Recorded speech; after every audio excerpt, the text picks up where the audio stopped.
How you going, guys? And in another episode of Simon Says, I'm back. I had to use that intro because in my last video I had a comment saying, in another episode of Simon Says, ... Now I know they were upset. I've upset someone, they've subscribed to me, they're upset, they left that comment, they're gone. And that's totally fine. The reason I chuckled at that comment and also said I wanted that username because it was true. When I started this channel, I was searching, I wanted the username Simon Says as my YouTube channel, but unfortunately it was taken. Because I've heard that cliche my whole life, and I did want it as my YouTube username. But it is a good intro. I also wish that person all the best on their spiritual path, because I know what's happened here. This happens in life. You get, just life in general, you get close to a friend or a partner,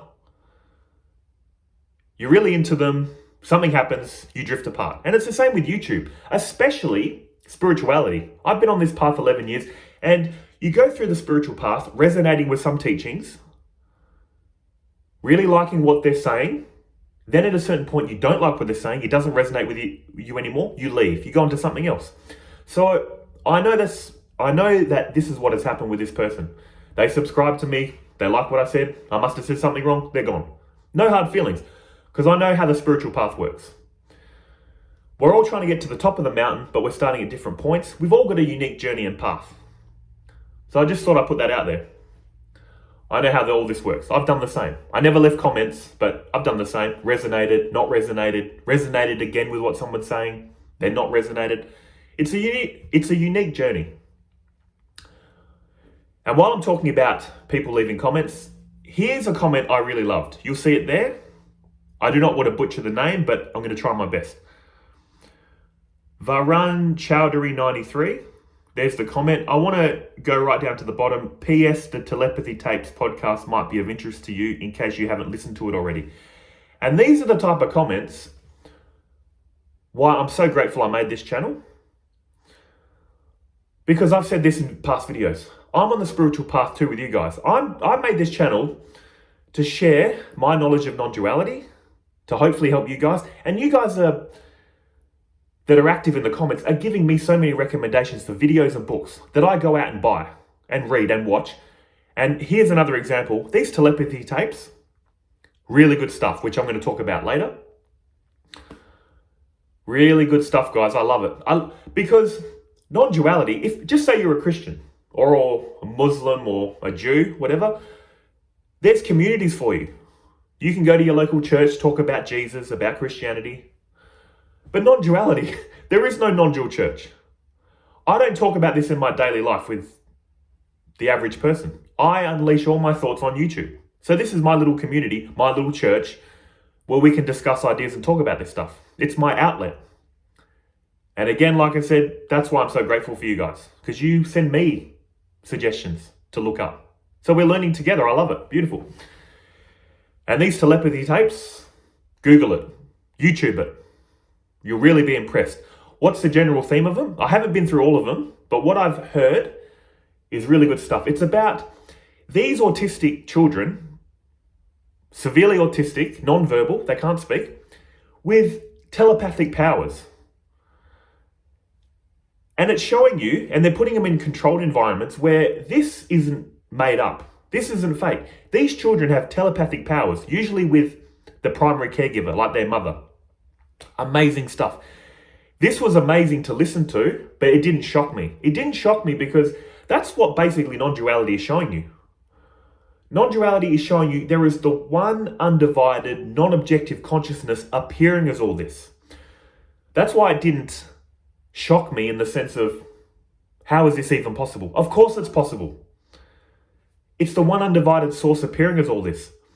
These children have the ability to access, let's call it the fifth dimension. If reality is appearing in 3 dimensions of space and 1 dimension of time, consciousness is the 5th dimension. But even that, I'm thinking, I'm sure there's more dimensions to reality. Consciousness is the ultimate fundamental ground of reality, but I'm sure there's probably 10 dimensions. We're just limited to 3 dimensions of space, 1 dimension of time. But there's probably a dimension prior to that and that and that. But consciousness underpins all of this. That's all I'm saying. And it just goes to show you, we know nothing. When you think you know something, you're limited. Consciousness is limitless. To think you know anything is learned ignorance. We learn some things, think it's real, we're in ignorance. What I've come to realize is you need to humble yourself and surrender to this miracle of reality. It's amazing. Once you contemplate this stuff, you realize you know nothing. You're looking for miracles in life, you are the miracle. Consciousness is literally metaphysical, non-objective qualities. That's what non-duality is showing you. And it makes you realize all these abilities, mind reading, out-of-body experiences. Of course it can happen. Consciousness is the storehouse for all wisdom, all intelligence, all power that these gifted children can access. And apparently it's within all of us, but we've just forgotten it. When we learn language and concepts, it's all pushed down, forgotten. They say every newborn is born with these abilities, but again, language, concepts, ideas shut us off to this ability. The reason these autistic children that are non-verbal can still access this is because they're born as a child and then they don't develop, apparently. So they're stuck in that state. But they're very highly intelligent. On the outside, they seem obviously disabled, not intelligent. I don't know how people perceive them, but inside, very intelligent. And I'm truly hoping that these telepathy tapes, and I'm sure they will become mainstream. And we have a paradigm shift in our thinking of this reality. This materialist paradigm, it's run its course, but it's very limited. We need to take it to the next level. A paradigm seen through consciousness, that consciousness is fundamental. Because right now we view reality as the fundamental nature of reality is physics, then matter. It's basically like a pyramid where consciousness is this little thing at the top, only for some highly evolved species like humans or dogs or whatever. You know, consciousness is this non-objective qualities somehow emerge from objective unconscious matter. This needs to be flipped on its head, or at the very least, keep the pyramid the same. Consciousness is the bedrock. That's all that needs to happen. All this has emerged from consciousness and is made from consciousness. And life as we know it can continue, but then perhaps we can develop all these powers and abilities that are hidden within all of us. So again, check out those telepathy tapes. I won't get into too much detail, but really good stuff. And I'm so grateful for the teachings of non-duality because, again, I grew up in a religion where I didn't really believe this idea of God. So I became an atheist, a Buddhist, neo-Advaitin, and then traditional Advaitin. And what non-duality has shown me is the first two Mahavakyas, Pragama Brahma, consciousness is God, and Tat Twamasi, thou art that. Your true self is that. Limitless. This egoic self is limited. Your true self is limitless. Your true self is consciousness. And once you realize and intuit that, your whole view of reality changes. You have a huge paradigm shift in your thinking. You realize the essence of you and everyone else is one and the same fabric. Again, that's why I started developing a devotional attitude again. Because I have the reason why now. I couldn't believe in a God. But what you realize is what Swami Dayananda said. God isn't a reality to be believed in. It's a reality to be known. God is consciousness. There is only God here appearing separate. What that will do to you, as it's done to me, is see others as either one, another version of you, or God appearing in all these forms and operating from the root of love. What does operating from the root of love mean? You don't have to be friends with everyone. You don't have to like everyone. Here's a beautiful quote. You can love everyone but not like everyone. You can move amongst people and not have hate in your heart. Realizing everyone's doing the best they can. And again, I don't resonate with criminals or people doing evil things, but I know the fabric of them and me is one and the same. But I don't resonate with them on an egoic level. So I don't hate them. I'm just like, I just want to avoid these people. They're on a different path in life than me. And here's another thing I want to mention, because this has happened to me in the past several times. When someone's angry at you, they'll use your spirituality against you. I thought you're so spiritual. I thought you're so loving. And if I was a Christian, here would be my reply. I am a Christian, I'm not Jesus. Jesus was perfect, I'm trying to be better. I'm still a flawed human, but I'm trying to be better at the very least. That's what I would say if I was Christian. But when someone's angry at me now, look, I don't even react. I don't see an angry person anymore. I just see a person that's hurting. Someone that's angry is hurting. And for me to get angry back at them, it's like punching them in the face. They're injured, they're hurting, and you punch them in the face. Why? So that's how I deal with angry people, by the way. People that are angry and hurting, people that are angry, I think they're hurting. They're lashing out at me. I never have bad intentions with people. I'm just being me. And if they're projecting hate and anger on me, that's on them. And I don't react and I don't take offense because I know they're hurting. That's all I'm going to say. And that's the best way I found to deal with angry people. They're angry, don't get angry back. Keep your tone calm. Don't resort to name calling. Stick to facts, all that kind of stuff. It's too tiring. To hold on to hate and anger for me, I'm too weak. It's too tiring for me, so I can't do it. And if you're too tired too, maybe consider that. And what will get you to that realization? Realizing it's the one appearing separate. You're only ever angry at another version of yourself. You're only ever hating another version of yourself. Or if you're devotional in nature, you're only hating God.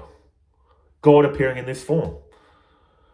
And while I'm on the subject of God, that's why I'm so devotional. Again. Because you realize, as this ego, you're only ever interacting with other egos. You can only have interpersonal relationships. So while this appearance of separation is artificial between you and others, what's the problem with an artificial separation between you and a higher power? My spiritual practice has changed so much when I brought God back into the picture. I start every meditation off with a prayer, surrendering all my will, all my thoughts, feelings, and actions over to a higher power, saying, you run the show, please. I keep making mistakes. Surrender to this higher power, allow it to work through you.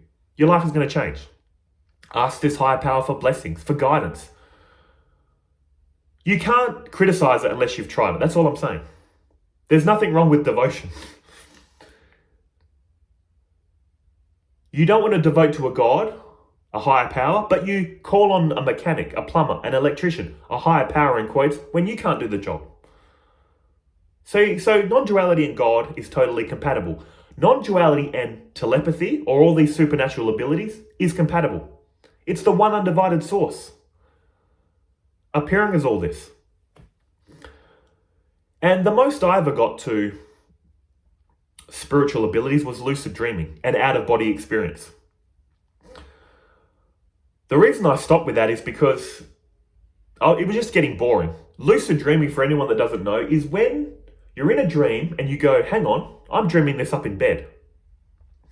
Lucid dreaming actually did benefit me a lot for when I eventually got into non-duality. It's not a part of non-duality's teachings, but it really helped me a lot because it showed me, wow, my egoic mind has the ability to generate a dream world where I know I'm dreaming. And that's amazing to me.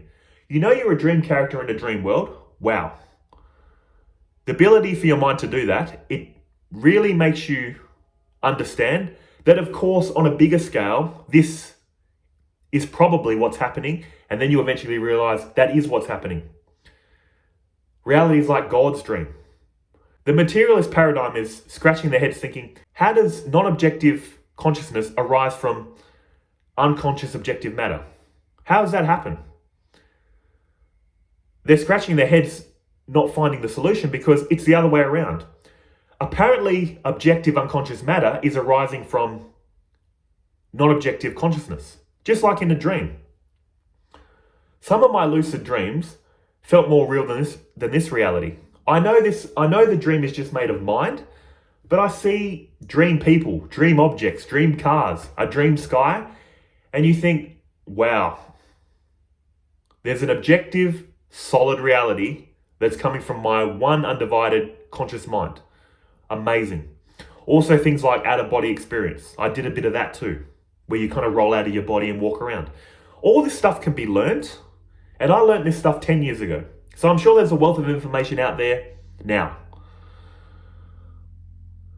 But the reason I'm mentioning all this, supernatural abilities and worship to a god and all this stuff, is just to remind you guys, once you realize the non-dual nature of reality, that you don't have consciousness, you are consciousness, all power, all knowledge, all time, all space is appearing in consciousness and made from it, you realize this reality is limitless.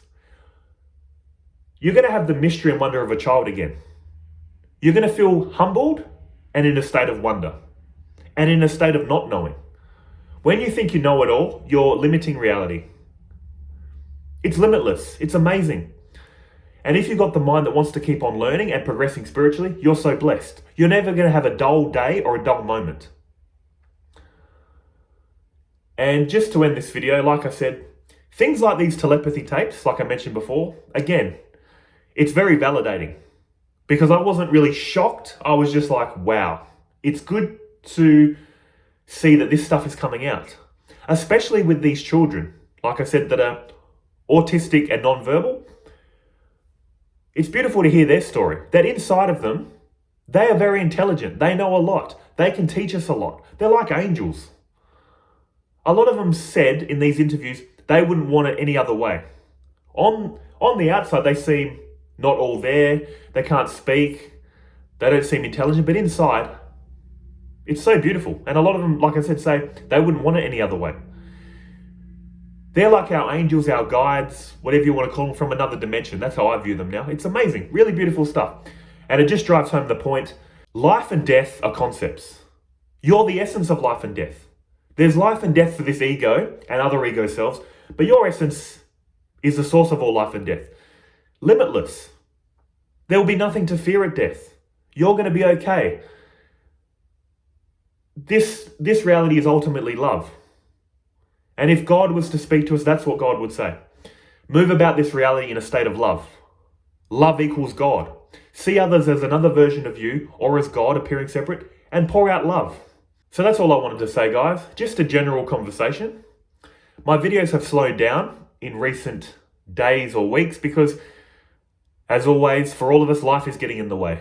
There's a lot of things happening in my life personally, so I've slowed down on these videos, but I'm making them when I can. And once again, I want to say I really appreciate you guys. All the comments, positive and negative. I still love the negative comments. They bring a bit of spice to the channel.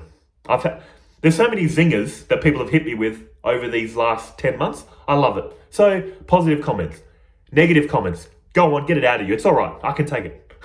I'm a big boy. And just recommendations. This little community that's forming in my little corner of YouTube, I really love it. And I really appreciate you guys. I'm so grateful. But until the next video, whenever that's going to be, take care, eh? See ya.